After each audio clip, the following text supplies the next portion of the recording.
Welcome to Manuscripts Don't Burn, a channel dedicated to literature, philosophy, cinema, and the ideas that continue to shape the way we see the world. Here, we explore stories filled with beauty, tragedy, rebellion, and meaning, from forgotten classics to modern films that challenge conformity and ask what it truly means to live authentically. My goal is not simply to explain books or movies, but to uncover the emotions, philosophies, and human truths hidden within them. If you're drawn to dark academia, existential questions, timeless literature, and cinematic storytelling, then you are in the right place. The halls of Welton Academy were designed to create obedience, not individuality. Young men walked through its corridors dressed identically, spoke carefully, dreamed cautiously. Everything was predetermined: success, prestige, discipline, tradition. And then John Keating arrived. He did not teach poetry. He taught rebellion, disguised as poetry. He taught boys how to look at life and realize they were dying, not dramatically, not suddenly, but slowly. Every silent compromise, every dream abandoned for approval, every moment spent becoming the version of yourself others demanded was a kind of death. And Keating knew this. That is why his first lesson was not about literature. It was about mortality. Carpe Diem. Seize the day. Not because life is easy, not because happiness is guaranteed, but because one day you will stand where generations before you stood and then disappear. The photographs of dead alumni lining Welton's walls were not symbols of achievement. They were warnings. Those boys once believed they had infinite time too, and now they were only whispers in old photographs. Dust, memory, fertilizing daffodils. Keating's philosophy was terrifying because it demanded responsibility.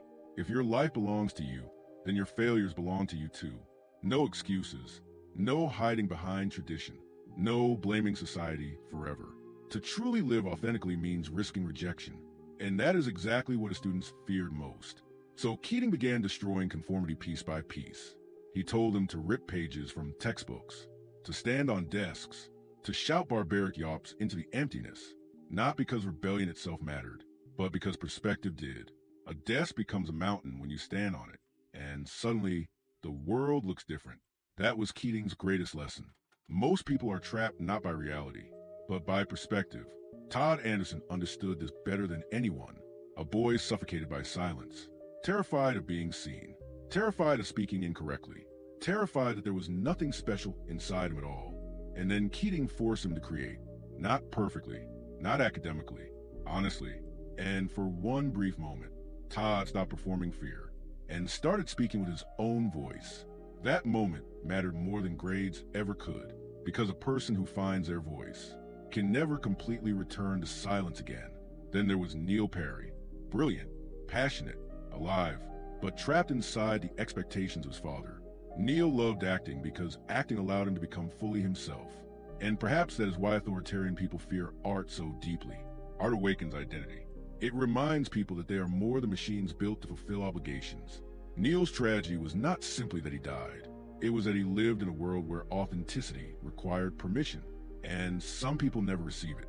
That is a hidden darkness inside Dead Poet Society. The film is not merely asking us to follow our dreams. It is asking a far more dangerous question.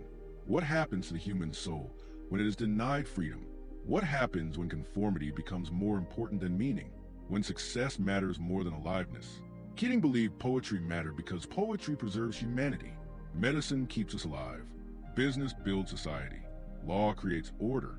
But poetry reminds us why survival alone is insufficient. Why beauty matters. Why love matters. Why fleeting moments matter. Because eventually, all of this ends. Every conversation, every library, every candle burning at 2 a.m.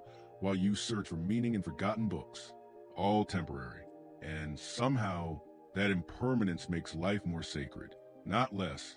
In the final scene, Keating loses, at least institutionally. He is expelled, silenced, removed, and yet his students stand, one by one. "Oh, Captain, my Captain," not merely as an act of loyalty, but as proof that independent thought had already taken root. The institution could remove the teacher, but not the awakening. Perhaps that is why Dead Poet Society still resonates today. Because modern life still rewards conformity, still pressures people into careers they hate, identities they never chose, Lives that look successful from the outside, while feeling empty within. And somewhere, deep down, most people already know this. That is why Keating's words linger decades later. Because everyone wants permission to live honestly, to become extraordinary, to contribute their own verse. So maybe the real meaning of Carpe Diem is not reckless adventure. Maybe it is quieter than that. Maybe it means speak before fear silences you, create before cynicism hardens you, love before time steals a chance, and live before you become another photograph on somebody else's wall. That the powerful play goes on